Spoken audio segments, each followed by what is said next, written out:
جو لوگ اپنی لامحدود خواہشات پر کنٹرول نہیں کر پاتے، ایسے لوگوں کے لیے سبق آموز کہانی۔ انجام حرص۔ بسم اللہ الرحمن الرحیم۔ رویل ٹاک کے معزز ناظرین، تو بڑھتے ہیں آج کی اس کہانی کی طرف۔ سکینہ نئے گھر میں آ کر بہت خوش تھی۔ اسے یہ گھر بہت پسند آیا تھا۔ بالائی منزل پر کھڑے ہو کر صبح ہی صبح سورج کی پہلی کرنوں کو دیکھنے کا منظر بہت اچھا لگتا تھا۔ یہ خوشی اسے بہت عرصے کے بعد میسر آئی تھی۔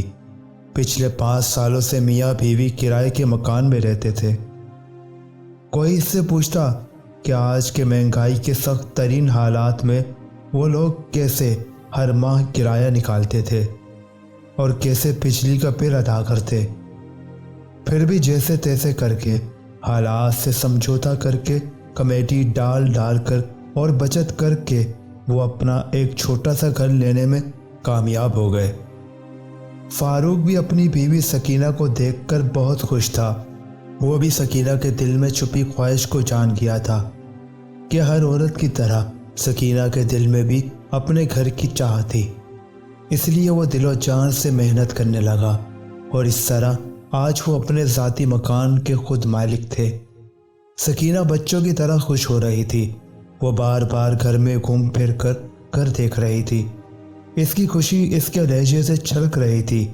فاروق بھی سکینہ کو دیکھ کر دل ہی دل میں مسکرا رہا تھا۔ فاروق ویلڈنگ کا کام کرتا تھا، مگر مزدوری میں وہ بات کہاں جو اپنے کام میں تھی۔ سکینہ کے بار بار اصرار کرنے پر فاروق نے 2 سال پہلے ہی اپنی دکان کرائے پر لے کر اپنا کام شروع کیا۔ تھوڑے ہی دنوں میں اس کی دکان چل پڑی۔ یوں اس نے 2 سال کے عرصے میں اپنا مکان خرید لیا۔ ان لوگوں کو نئے گھر میں شفٹ ہوئے 1 ماہ ہو گیا تھا اور سکینہ نے آس پڑوس کی سہیلیاں بھی بنا لی تھی۔ صابرہ، سلمہ، نادیہ اور نورین سبھی بہت اچھی تھی۔ گھر کے کام کاج سے فارغ ہو کر وہ سب ایک جگہ مل کر بیٹھتی۔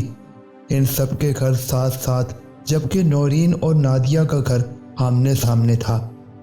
گلی سے باہر نکل کر تھوڑی دوری پر ایک بہت بڑا کھلا میدان تھا، جس کے بیچوں بیچ ایک بہت بوڑھا برگر کا درخت براجمان تھا، جو بہت ہی پراسرار لگتا تھا۔ گلی میں کھڑے ہو کر دیکھو تو برگر کا درخت بالکل صاف نظر آتا تھا۔ درخت کی شاخیں بہت دور دور تک پھیلی ہوئی تھی۔ عام روٹین میں وہ میدان بالکل ہی سنسان رہتا، مگر جمعرات کو بہت سی عورتیں درخت کے پاس آتی رہتی اور رنگ برنگی کپڑے کی ٹکڑے اور دجیاں درخت کی شاخوں پر باندھ کر چلی جاتی۔ پہلے تو سکینہ اس درخت کو دیکھ کر بہت حیران ہوئی کہ اس پر رنگا رنگ ہرے، نیلے، لال، پیلے رنگ کے کپڑے کون باندھ کر جاتا ہے۔ یہ سوال اس نے صابرہ سے کیا تو اس نے جواب دیا کہ یہ بہت ہی پرانا درخت ہے، اس پر کپڑا باندھ کر جو بھی منت مانی جائے تو وہ پوری ہو جاتی ہے۔ وہ سب روزانہ ہی مل کر بیٹھتی اور نت نئے موضوع پر گفتگو کرتی رہتی۔ وہ ہر موضوع پر بات چیت کرتی اور بات پر کھلکھلانے لگتی۔ ایک دن وہ سب مل کر بیٹھی ہوئی تھی کہ اچانک ہی ان کی باتوں کا ذکر درخت پر آ کر رک گیا۔ ہر کوئی اس درخت کے بارے میں نئی بات سنا رہی تھی۔ ان چاروں کا کہنا تھا کہ ہم نے تو آج تک کبھی کوئی منت نہیں مانی، اگر مانگنا ہی ہے تو اللہ سے مانگنا چاہیے، یہ تو ہم پرست لوگوں کا کام ہے، ہمیں نماز پڑھ کر اللہ سے مانگنا چاہیے۔ بس کچھ لوگوں کی رائے اس درخت کے بارے میں کچھ اور تھی۔ ان لوگوں کا کہنا تھا کہ یہ خونی درخت ہے، جہاں سب کی مرادیں پوری کرتا ہے تو وہیں ان کا سب کچھ چھین بھی لیتا ہے۔ کچھ لوگوں کا یہ بھی کہنا تھا کہ کچھ بھی ہو، یہ درخت ان کی مراد پوری کرتا ہے، اور سچ بھی یہی تھا کہ واقعی جس چیز کی لوگ منت مانتے تھے وہ پوری ضرور ہوتی تھی۔ غرض کے جتنے منہ اتنی باتیں۔ سکینہ کچھ توہم پرست واقعہ ہوئی تھی۔ ویسے تو اس نے کبھی اس قسم کی منت نہیں مانی تھی، مگر سکینہ کے دل میں یہ بات بیٹھ گئی کہ کیا ہے اگر میں کچھ اس درخت سے مانگ کر دیکھ لوں تو۔ ان چاروں کے سامنے وہ خاموش ہی رہی، مگر روز گزرتے دن کے ساتھ وہ بے چین ہو رہی تھی۔ اور جمعرات کا انتظار کر رہی تھی۔ پھر یہ بھی سوچ رہی تھی کہ کیا منت مانو، اس کے پاس بہت کچھ تھا۔ اللہ جتنا انسان کو دیتا ہے وہ اس سے زیادہ کی تمنا کرنے لگتا ہے۔ انسانی فطرت بس اپنی خواہشات کا اصول ہے۔ اگر اسے دولت مل جائے تو وہ اس سے زیادہ کی طلب کرتا ہے، اگر اسے محبت مل جائے تو وہ اس سے زیادہ کی خواہش کرنے لگتا ہے، اگر اسے مقدر کا اختیار مل جائے تو انسان جنت کی خواہش کرنے لگے۔ دن گزرے اور جمعرات آئی۔ سکینہ چادر لپیٹے منہ ڈھانپ کر درخت کے پاس پہنچ گئی۔ عورتیں عموماً صبح 8 بجے سے آنا شروع کرتی تھی۔ درخت کے پاس آ کر وہ خوف زدہ بھی ہوئی، پھر بھی درخت پر اپنے دوپٹے کا تھوڑا سا حصہ باندھتے ہوئے بولی، فاروق کا کاروبار پھیل جائے۔ کام تو فاروق کا ٹھیک تھا، مگر جس دکان میں وہ کام کرتا تھا وہ دکان بہت زیادہ چھوٹی تھی، بہت زیادہ تنگی ہوتی تھی۔ پھر اس نے کام کے لیے ایک لڑکا بھی رکھا ہوا تھا۔ منت مان کر سکینہ تیز تیز قدموں سے گھر آ گئی۔ ابھی اس نے فاروق کو اس بارے میں نہیں بتایا تھا۔ وہ اپنی منت پوری ہونے کا انتظار کر رہی تھی۔ ابھی 3 دن ہی گزرے تھے کہ فاروق بہت خوش گھر میں آیا اور بتایا اسے ایک دکان مل رہی ہے جو کہ نہ صرف بہت بڑی ہے بلکہ بارونق علاقے میں ہے، اور دکان کا مالک نہ صرف اس کو دکان دینے پر مان گیا ہے بلکہ ایڈوانس کی رقم اکٹھی دینے کی ضرورت بھی نہیں بلکہ ماہانہ قسطوں کی صورت میں ادا کرنا ہے۔ فاروق حیران بھی تھا کہ اتنی بڑی دکان اسے نہایت مناسب رقم میں کیسے مل گئی۔ فاروق کا کام تیزی سے پھیل رہا تھا۔ اب تو فاروق نے دکان پر 4 لڑکے اور رکھ لیے تھے کام کے لیے۔ پھر سکینہ نے ایک دن فاروق کو اپنی منت کا بتایا۔ یہ سن کر فاروق کو بہت غصہ آیا اور وہ کہنے لگا، کتنی وہمی ہو تم، ہم مسلمان ہیں، ہندو نہیں جو تم منت مان رہی ہو، وہ بھی ایک درخت سے۔ کیا فرق رہ گیا ہے تم میں اور ایک ہندو میں؟ آج ایک درخت سے اور کل تم کالی ماتا کی پوجا کرو گی اور مندر میں جاؤ گی۔ سکینہ ہوش میں آؤ، ہمیں جو کچھ دیتا ہے اللہ ہی دیتا ہے۔ فاروق کے بگڑتے موڈ کو دیکھ کر سکینہ خاموش ہو گئی، مگر اس کے دل میں یہ بات گھر کر گئی کہ اس کی درخت سے مانی ہوئی منت پوری ہو گئی ہے، اور اس طرح سکینہ اس درخت کی پیروکار بن گئی۔ پھر کچھ دن اور گزرے کہ ایک دن پھر سکینہ جمعرات کی صبح کو خود بخود درخت کے قریب پہنچ گئی۔ وہ حیران تو ہوئی مگر پھر ایک اور منت مان بیٹھی۔ ہوا یوں کہ کچھ دن پہلے اس کے گھر صابرہ، سلمہ، نادیہ اور نورین آئی تھی، تو باتوں باتوں میں ذکر چل نکلا۔ نادیہ بولی، سکینہ تمہارے پاس 15,000 روپے ہے تو کچھ دینے کے لیے مجھے بہت ضرورت ہے۔ یہ 15,000 روپے کا بانڈ ہے، یہ تم رکھ لو، جیسے ہی میرے پاس پیسے ہوں گے میں تمہیں دے کر یہ بانڈ لے لوں گی۔ کیا تمہارا کبھی انعام نکلا ہے بانڈ سے؟ سکینہ نے پوچھا۔ نادیہ ہنسنے لگی، نہیں کبھی نہیں، یہ انعام بھی قسمت والوں کا ہی نکلتا ہے۔ اچھا 15,000 روپے میں دیتی ہوں، مگر ایک شرط پر کہ یہ پرائز بانڈ میں تمہیں واپس نہیں کروں گی، تم رقم لے لو اور مجھے بانڈ دے دو۔ یوں 15,000 کا وہ پرائز بانڈ سکینہ نے لے لیا، اور آج وہ اسی پرائز بانڈ کے لیے منت مانگنے گئی تھی کہ اس کے پرائز بانڈ کا انعام لگ جائے۔ یہ منت مان کر وہ گھر آ گئی۔ کچھ دن اور گزرے کہ اسے نادیہ نے بتایا کہ 15,000 کے پرائز بانڈ کی قرآن دازی ہو گئی ہے، تم بھی لسٹ منگوا کر چیک کر لو۔ پھر تو سکینہ نے 3-4 دن تک فاروق کا دماغ کھایا اور لسٹ منگوائی، مگر یہ سن کر کہ سکینہ نے پھر سے منت مانی ہے وہ خاموش ہو گیا۔ مگر یہ کیا، لسٹ دیکھ کر پرائز بانڈ کا نمبر چیک کرتی ہوئی سکینہ یک دم خوشی کے مارے چیخنے لگی، میری منت پوری ہو گئی فاروق، میرا پرائز بانڈ لگ گیا، پورے 28 لاکھ کا۔ فاروق بھی آواز باختہ ہو گیا یہ سن کر۔ حسینہ کا چہرہ تمتما رہا تھا، اس کی خوشی چھپائے نہیں چھپ رہی تھی۔ دیکھا، میں نہ کہتی تھی کہ وہ درخت مرادیں پوری کرتا ہے، پہلے بھی تمہارے کام کے لیے میں نے منت مانگی تھی، وہ پوری ہوئی، اور دیکھو آج یہ انعام، او خدا تو کتنا مہربان ہے۔ اب کی بار تو فاروق بھی خاموش ہو گیا اور سوچنے لگا، کیا واقعی ایسی بات ہے؟ پھر اگلے ہی دن وہ بینک گیا اور انعام کی رقم لے آیا۔ اس بارے میں اس نے سکینہ کو بھی ہدایت کی کہ وہ انعام کے بارے میں کسی سے ذکر نہ کرے۔